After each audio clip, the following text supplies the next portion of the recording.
আসসালামু আলাইকুম বন্ধুরা, কেমন আছেন সবাই? আশা করছি সবাই ভালো আছেন এবং সুস্থ আছেন। যে যেখানে থেকে আমার ভিডিওটি দেখছেন, দেশের ভেতরে ও দেশের বাহিরে, কাছে দূরে সবাইকে জানাচ্ছি অনেক অনেক অভিনন্দন ও শুভেচ্ছা।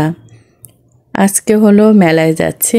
আমাদের এই গাজীপুর প্রচুর মেলা হয়, মানে শীতকালে বিশেষ করে মেলার ধুমটা একটু বেশিই পড়ে। এখন কিন্তু গাজীপুরে কুটির শিল্প মেলা চলতেছে। তারপরে হচ্ছে এখন আমাদের এই দিকে এই সাইডে আর কি, এখানে হচ্ছে আপনার ওরসের মেলা হচ্ছে। এটা প্রতি বছর হয়। এই নিয়ে হলো 107 বছর উদযাপন হচ্ছে এই মেলার। আর মেলাটা হচ্ছে ওরস উপলক্ষে হয় আর কি। মানে এখানে একটা মাজার আছে, আপনার গজারিশার মাজার মনে হয়, আমি সঠিক জানি না, তবে আপনাদের ভাইয়া বলেছিল মাজারের নাম মনে হয় গজারিশার মাজার নাকি যেন। তো ওই মাজারে হচ্ছে গরু মহিষ ছাগল মানে এগুলো আর কি অনেকে মানত করে দিয়ে যায়। যদিও এগুলো মাজারে বিশ্বাস করা বা মাজারে এসে সেজদা করা, মাজারের কাছে চাওয়া, এগুলো যদিও হচ্ছে শিরক করা। তারপরে হচ্ছে এখন অনেকে মানে, যারা মানে তারা আসে। তো আমরা মাজারে যাওয়ার জন্য আসেনি, আমরা এসেছি হলো মেলাটা একটু ঘোরার জন্য। বুঝেনি তো, ছোটো বাচ্চা কাচ্চা থাকলে ওরা যখন এই ধরনের মেলা টেলার কথা শুনে তখন যাওয়ার জন্য বেশি আগ্রহী থাকে। আমি নিজেই যখন মেলার কথা শুনতাম পাগল হয়ে যেতাম মেলা যাওয়ার জন্য। যদিও ঢাকার দিকে কিন্তু এরকম বড় আকারে মেলা খুব একটা দেখা যায় না, বিশেষ করে পুরান ঢাকার দিকে। ওইদিকে তো হচ্ছে আপনার জায়গা কম, যার কারণে হচ্ছে এরকম বড় আকারে মেলা হওয়ার সুযোগ ছিল না যখন আমরা ঢাকার দিকে ছিলাম। তো এইদিকে যখন এসেছি দেখি যে প্রায় মেলা বসে। আমাদের এইখানেই তো, আমাদের বাড়ির পাশেই তো প্রতি মঙ্গলবার মেলা বসে। আপনাদেরকে আমি এর আগে ভিডিও দিয়েছিলাম মনে হয় একবার না দুইবার। তো এই মেলাটা অনেক বড়, জানি না ক্যামেরায় কতটুকু আপনাদেরকে বোঝাতে পারবো। গতবার আমি আর আম্মু এসেছিলাম, এবার আপনাদের ভাইয়াও আছে, আপনাদের ভাইয়াকে সঙ্গে নিয়ে এসেছি। তো এই তো ঘুরতেছি দেখতেছি, মানে শেষ আর হচ্ছে না। এই গলি থেকে সেই গলি, সেই গলি থেকে আরেক গলি, মানে যতই যাচ্ছি চারিদিকে শুধু দোকান আর দোকান। বিশেষ করে হচ্ছে আপনার বাচ্চাদের খেলনা আর হচ্ছে মেয়েদের জুয়েলারি, এগুলোর দোকান আর কি অ্যাভেলেবেল অনেক বেশি। ব্যাগ থেকে শুরু করে আপনার যাবতীয় সমস্ত কিছু পাবেন, হাঁড়ি পাতিল পাটা পুতা, মানে যা কিছু চাইবেন আমার মনে হয় সব কিছুই পেয়ে যাবেন। তো এখানে আমি হলো কাচের চুড়িগুলো দেখতেছিলাম। কাচের চুড়ি আমার ভীষণ ভীষণ পছন্দের, কিন্তু আমি হচ্ছে কাচের চুড়ি পরতে পারি না। মানে আমার হাতের গিটগুলো একটু শক্ত টাইপের, মানে কাচের চুড়ি পরতে গেলে ভেঙে যায়, যার ফলে হচ্ছে আমি ভয়তে পরি না। একবার হচ্ছে কাচের চুড়ি পরতে গিয়ে আমার হাতের অনেকখানি কেটে গেছে, এখনও পর্যন্ত ওই দাগ রয়েছে। প্রায় মনে হয় 15 বছর হয়ে গেছে, দাগ কিন্তু যায়নি, দাগটা ঠিকই রয়ে গেছে, মানে ডেবে কেটে গেছিলো অনেকখানি। সেই থেকে যে ভয় পেয়েছি, ওই ভয়েতে আমি আর কাচের চুড়ি পরি না। তবে কাচের চুড়ি আমার ভীষণ পরতে ইচ্ছে করে, মানে 2 হাত ভরে কাচের চুড়ি পরবো, রঙিন কাচের চুড়ি, ঝুনঝুন শব্দ হবে, কি সুন্দর লাগবে দেখতে। মানে শখ হয় বলে, বাট ওই যে মানে সব শখ যে পূরণ হয় বা পূরণ করা সম্ভব সেটা কিন্তু নয়, সেরকম আমার অবস্থা আর কি। তা আমি এখানে অন্যান্য চুড়িগুলো দেখতেছিলাম অনুর জন্য। ভাবলাম যে ওর জন্য মেরুন আর গ্রিন কালারের চুড়ি নিব। পরে আবার ভাবলাম ও যদি না পরে তাহলে শুধু শুধু নিয়ে লাভ নেই, পরে আর নেওয়া হয়নি। তো আম্মু এখানে হচ্ছে সিটি গোল্ডের চুড়ি টুড়ি রয়েছে, ওইগুলো একটু দেখতেছিল। এগুলোর মানে গ্যারান্টি নেই, গ্যারান্টি ছাড়া আর কি। মেলার জিনিস তো খুব একটা কোয়ালিটিফুল হয় না। আবার আপনার বাণিজ্য মেলার যে স্টলগুলো হয় ওইখানে কিন্তু কোয়ালিটিফুল অনেক প্রোডাক্ট পাওয়া যায়। তবে বাণিজ্য মেলায় যেতে হলে হচ্ছে পকেট ভর্তি টাকা নিয়ে যেতে হয়, মানে সারা বছর ধরে টাকা একটা ব্যাংকে রেখে ওই ব্যাংক ভেঙে নিয়ে গেলে সবচাইতে বেটার হয়। কারণ বাণিজ্য মেলা এমন একটা মেলা, ইন্টারন্যাশনাল মেলা, তো আন্তর্জাতিকভাবে বসে, বিভিন্ন দেশ থেকে স্টল আসে, যার ফলে হচ্ছে আপনার যেখানেই যাবেন শুধু চোখ আটকে থাকবে, মনে হবে এটা নেই ওটা নেই, মানে নিতে না পারলে মন আরও বেশি খারাপ হয়ে যায়। এই অবস্থা আর কি, বাণিজ্য মেলা গেলে মাথা নষ্ট হয়ে যায়। আর এই তো এখানে কিন্তু রান্না হচ্ছে, বললাম না যে এই মেলাটা মানে ওরসের এই মেলাটা হয় হচ্ছে আপনার এই মানে ওরসকে কেন্দ্র করে। তো এখানে প্রায় 40টা নাকি 50টা পাতিলের খিচুড়ি রান্না করা হচ্ছে। আপনার এখানে মহিষ নাকি গরু মনে হয় কাটা হয়েছে 3-4টা, ওগুলো সব মিলিয়ে আর কি রান্নাবান্না চলতেছে। আজকে হচ্ছে মেলার মেইন দিন, আজকে রান্না হবে আর সবাইকে হচ্ছে আল্লাহর হস্তে খাবার বিতরণ করা হবে। এই যে দেখেন অনেকে ছাগল দান করে গেছে, ওই ছাগলগুলো বেঁধে রেখেছে। আর এই যে বিল্ডিংয়ের যে ইয়েটা দেখলেন, এখানেই হলো মাজার। আমি যাইনি ভিতরে, কারণ ওইদিকে হচ্ছে অনেক মানুষজন আছে, ভিতরে আগরবাতি মোমবাতি এগুলো কিনে কিনে নিয়ে জ্বালাচ্ছে। তো আমি ওইদিকে আর ঢুকলাম না, জাস্ট আপনাদেরকে একটু দেখানোর জন্য বাইরে থেকে একটু ভিডিও করে নিয়ে আসলাম। আর এইদিকে হচ্ছে বাচ্চাদের খেলনার দোকানের অভাব নেই, সারি সারি সব হচ্ছে বাচ্চাদের খেলনা দোকান। যেদিকে চোখ যাবে শুধু খেলনা আর খেলনা। যাদের বাচ্চারা মানে আমার বাচ্চার মতো, আমার আরাফাতের মতো, তাদের তো অবস্থা খারাপ। মানে যেটাই দেখতেছে সেটাই নেবে, যেটাই দেখতেছে সেটাই নেবে। আর এখানে জুতা বেচতেছে, এগুলো বললো যে 200 টাকা করে নাকি। যদিও আমার মনে হয় না একদিনও টিকবে, কারণ আমার ভালো ভালো জুতাই টিকে না, ছিঁড়ে যায়। আর এগুলো তো মানে ওয়ান টাইম, এগুলো তো টিকার প্রশ্নই আসে না। আর এই তো ঘুরে ঘুরে দেখতেছি, আপনাদেরকে দেখাচ্ছি। মানে দেখতে ভালোই লাগে, কার খারাপ লাগে। দেখতে তো আর পয়সা লাগে না, কিনতে পয়সা লাগে। তো এখানে হচ্ছে আমু বাটি দেখতেছিল, আমু বলতেছে বাটিগুলো সুন্দর না। আমি বললাম হ্যাঁ দেখতে তো ভালোই লাগতেছে, সিরামিকের মতো লাগতেছে। পরে এখান থেকে হচ্ছে 2টা বাটি নেওয়া হলো। আর ওইদিকে ছোট বাচ্চা কাচ্চাগুলো বাঁশি বেলুন এগুলোর উপরে আর কি তারা রয়েছে।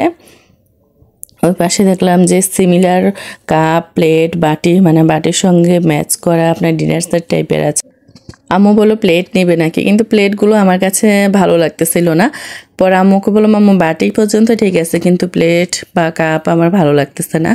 মানে বাটিগুলো একটু মোটা টাইপের তো দেখতে, সিরামিকের মতো লাগতেছে, কিন্তু প্লেট আর কাপগুলো পাতলা দেখতে, প্লাস্টিক প্লাস্টিক মনে হচ্ছে, তাই আর ওইগুলো নেওয়া হয়নি। আর এদিকে দেখতেছি ডাল ঘুটনি থেকে শুরু করে, মানে আপনি বললাম না এভরিথিং পেয়ে যাবেন আপনার সংসারের আইটেম, যত যা নিতে চান টুকিটাকি অনেক কিছু রয়েছে। আমার বাবার এদিকে বন্দুক কেনা হয়ে গেছে, গ্যাস বেলুন কিনে হয়ে গেছে, তারপরে হচ্ছে বাটারফ্লাই একটা কিনেছে। মানে মেলা হচ্ছে তার জন্য, মেলা তো আমাদের জন্য না। ছোট বাচ্চা কাচ্চা নিয়ে কোথাও বের হলো মুসিবত, মানে যেটা চাইবে সেটা দিতেই হবে। এদিকে দেখেন কি সুন্দর সুন্দর হাঁড়ি পাতিল, মানে সংসারের জন্য আপনি যা চান আপনার সাধ্যের মধ্যে স্বাদ মিটাতে পারবেন। এখান থেকে দেখেন কত বড় একটা বালতি, মানে আপনার কতটুকু পানি লাগবে সবটা একটা এঁটে যাবে। এদিকে চুলা আছে, ছোট মগ থেকে শুরু করে কড়াই, দেখছেন এই কড়াইটা কত কিউট, মানে দেখলে মন চাইতেছে নিয়ে যাই।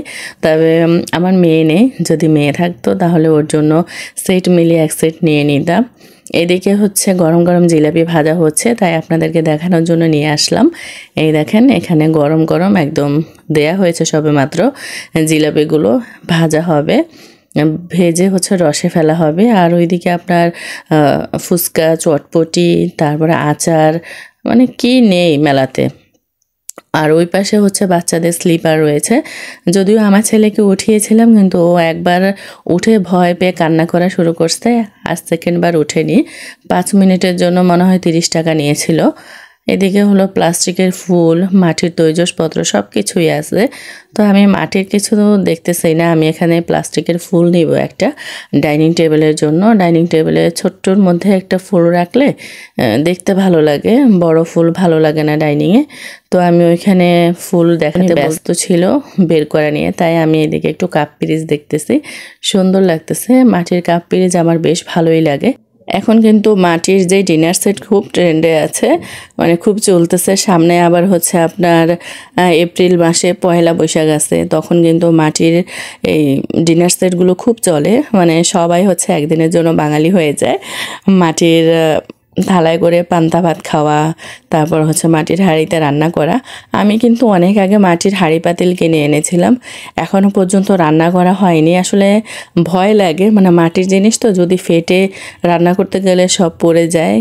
তো ভাবতেছি যে আমাদের বাড়ির কাজ কমপ্লিট হয়ে গেলে, যখন আমরা আমাদের নতুন বাড়িতে চলে যাব, তখন হচ্ছে মাটির চুলা বসাবো বাহিরে, বসালে ওইখানে হচ্ছে মাটির হাঁড়িতে রান্না করার চেষ্টা করব। যদি ভালো হয় আর কি, টিকে যায়, ফেটে ফুটে না যায়, তাহলে রান্না করতে পারবো। আর যদি ফেটে ফুটে যায় তাহলে তো বাদ, আর কিছু করার নেই। মাটির কড়াই, মাটির ভাতের হাঁড়ি এগুলো আমি কিনে রেখেছি। যদি পারি তাহলে রান্না করলে আপনাদের সঙ্গে তো অবশ্যই শেয়ার করব। তো আমি এখান থেকে একটা প্লাস্টিকের ফুল নিয়ে নিয়েছি। আর এখানে হলো আমার ফুপুর জন্য হিজাব দেখতেছিলাম, মানে বোরকার উপরে যে হিজাবগুলো পরে না ওইগুলো, কিন্তু পাচ্ছিলাম না ভালো। ভাবলাম যে ফুপুকে একটা মানে একটা হিজাব নিয়ে দিব, কিন্তু এখানে যেগুলো আছে ওগুলো হচ্ছে আপনার সুতি দেখা যাচ্ছে, কিন্তু সুতি না, কেমন যেন পলাস্টার টাইপ। আর লিলেনের বা হচ্ছে জর্জেটের কিছু নেই যেগুলো আছে, তো মানে কোয়ালিটি ভালো না, তাই আর হচ্ছে দেখে টেখে চলে এসেছি। একটা কোলবালিশের কাভার নিয়েছি আমাদের চাদরের সঙ্গে ম্যাচ করে। আর কি কিনেছি বলতে বেশি কিছু কিনিনি, আজকে কেনার সময়ও পাইনি, বাসায় চলে যেতে হয়েছে তাড়াতাড়ি করে। সেগুলো তো বাসায় গেলে দেখাবো অবশ্যই। আর যাওয়ার সময় দেখতেছি এখানে পাটিসাপটা বানাচ্ছে, তো আমি আম্মুকে বললাম একটা পাটিসাপটা টেস্ট করে দেখি কীরকম, যদি ভালো হয় তাহলে বাসা সবার জন্য নিয়ে যাব। পরে একটা টেস্ট করে হচ্ছে মানে খাওয়ার আনন্দটা মাটি হয়ে গেছে। ভিতরে পুর হিসেবে শুধু পানি দিয়ে সুজি রান্না করে দিয়ে রাখছে, একটু দুধও নেই, দুধ দিলে হচ্ছে সামান্য একটু দুধ দিলেও দুধের ফ্লেভার আসতো, খেতে ভালো লাগতো। তার উপরে বালু কিচকিচ করতেছে, একটা খেয়েই তো অভক্তি লেগে গেছে। আর বাসার জন্য কিনিব, তো এখানে দেখলাম খুব সুন্দর সুন্দর মাটির ব্যাংক রয়েছে। আমার খুব ইচ্ছে ছিল ওই যে কালো ব্যাংকগুলো, যে ওগুলো একটা নেয়ার, কিন্তু আপনাদের ভাই এদিকে গাড়ি ঠিক করে ফেলেছে, গাড়ি ঠিক করে আমাদের তুলে দিয়েছে। আর হচ্ছে দেখার সুযোগ পাইনি, বলতেছে রাতে এসো। রাতে যে পরিমাণ এখানে মানুষ হবে, পাড়া নিচে পড়েই তো মরে যাওয়ার অবস্থা হবে, রাতে কিভাবে আসবো। বললাম না আজকে মেলার ফাইনাল দিন, আজকে প্রচুর মানুষ হবে। আমরা যখন আসছি তখনই তো হচ্ছে আপনার ওই যে মানে খিচুড়ি রান্না হচ্ছে, যে সিন্নি বলে এটাকে, সিন্নির জন্য মানুষ লাইন সিরিয়াল দিয়ে মাঠে বসে আছে। আর যখন হচ্ছে সে রান্না শেষ হবে তখন তো মানুষের ঢল নামবে, তো ওই ভয়তে আপনাদের ভাই আমাদেরকে তাড়াতাড়ি করে তুলে দিয়েছে যে মানুষ নামার আগে বাসায় চলে যাও। এই যে প্লাস্টিকের ফুলটা এনেছি, ক্যামেরায় খুব একটা ভালো দেখা যাচ্ছে না, কেন জানি কালারটা ফেড হয়ে গেছে, কিন্তু সরাসরি দেখতে কিন্তু ফুলটা সুন্দর আছে। আর এই যে একটা কোলবালিশের কাভার নিয়েছি, আর এখানে এই দুইটা বাটি। এই ছিল আর কি আমাদের কেনাকাটা। আপনাদের ভাই আমাদেরকে তুলে দিয়ে হচ্ছে আমাদের বাড়িতে গেছে, ওইখান থেকে আবার হচ্ছে আপনাদের ভাইয়া মেলায় যাবে। মেলায় আপনাদের ভাইয়ার ফ্রেন্ড দোকান দিয়েছে, তো ওইখানে যাবে। ওইখান থেকে পরে হলো বাসায় আসবে, আমাদেরকে আর কি তুলে দিল তাড়াতাড়ি করে। আসলে আজকে যে পরিমাণ মানুষ হবে, আপনাকে যদি আমি দেখাতে পারতাম কল্পনার বাহিরে এত পরিমাণ মানুষ হয়। আর এই যে আপনাদের ভাইয়া আসার সময় আমাদের জন্য মিষ্টি নিয়ে এসেছে, এগুলো হচ্ছে আপনার কি যেন একটা নাম বললো, কি বালিশ মিষ্টি নাকি কি যেন একটা নাম বললো, মানে বিশাল বড় সাইজের। এগুলো দুইটা মিষ্টি হচ্ছে আপনার 1 কেজির উপরে, মনে হয় 1.5 কেজির মতো আছে। ক্যামেরা কেমন যেন ছোট দেখাচ্ছে, এগুলো কিন্তু সাইজে ছোট না, প্লেটে নিলে বুঝবেন, মানে এত বড় প্লেটে দুইটা মিষ্টিতেই হচ্ছে 1 প্লেট ভরে গেছে। আপনাদের ভাইয়া বলল 3টা মিষ্টি নিয়েছিল মনে হয় 1.5 কেজির উপরে, তো একটা মিষ্টি হচ্ছে ওনার ফ্রেন্ড সহ ওনারা খেয়েছে মেলাতে, আর 2টা বাসায় নিয়ে এসেছে, যেহেতু আমার ফুপু সহ সবাই রয়েছে, ভাবলো সবাই মিলে খাবে। একদম গরম, সবে মাত্র ভেজে তুলেছে গরম মিষ্টি। তো এই তো এখন ঢেলে নিলাম, নিয়ে এখন আম্মুকে আব্বুকে দেখাবো। আম্মু আব্বু ফুপু সবাই মিলে হচ্ছে ভেতরের রুমে গল্প করতেছে, আসরের নামাজ পড়ে বসে বসে আর কি গল্প করতেছে। এই যে নিয়ে যাব, এখনও কিন্তু তারা জানে না যে আপনাদের ভাইয়া এই মিষ্টি নিয়ে এসেছে, এত বিশাল বিশাল আকারের। দেখতে কিন্তু কালো জামের মতো দেখা যাচ্ছে এগুলোকে, উপর দিয়ে একদম হচ্ছে কালো জামের মতো। এবার ভিতরে কীরকম সেটা আমি নিজেও জানি না, কারণ আমি তো খাইনি, তাই আমি দেখিও নি। তো আম্মু বলতেছে দেখি দেখি, আমার নামাজ পড়তেছিল, নামাজ মানে সে নামাজের সালাম ফিরিয়ে বসে কথা বলতেছিল। আর এই তো এখন হচ্ছে আব্বু বলতেছে এত মিষ্টি কেন নিয়ে এসেছো, একটা নিয়ে আসতা, কারণ বাসার সবাই হচ্ছে সুগারের পেশেন্ট। তো আপনাদের ভাইয়া বলতেছে গরম গরম তো এই জন্য দেখতেও ভালো লাগতেছিল তাই নিয়ে এসেছি। তা আমার বাবা এখানে দেখেন কী করতেছে, মানে আমার হাত ধরে টানতেছে আমি যেন সবাইকে খেতে বলি, কারণ সবাই বসে আছে। তো আব্বুকে বললাম খেতে, আব্বু বলতেছে এত মিষ্টি খেলে তো সুগার বেড়ে যাবে। তো আমি বললাম অল্প একটু খান, কারণ শখ করে এনেছে একদম গরম গরম মিষ্টি, একটু ট্রাই করে দেখেন, পুরোটা খেতে হবে না। সব মিলিয়ে এই ছিল আমাদের ওরসের 107 বছরের মেলা আর কি। আজকের মতো তাহলে এখানে বিদায় নিব। সবাই ভালো থাকবেন, সুস্থ থাকবেন, নিজেদের খেয়াল রাখবেন। আল্লাহ হাফেজ।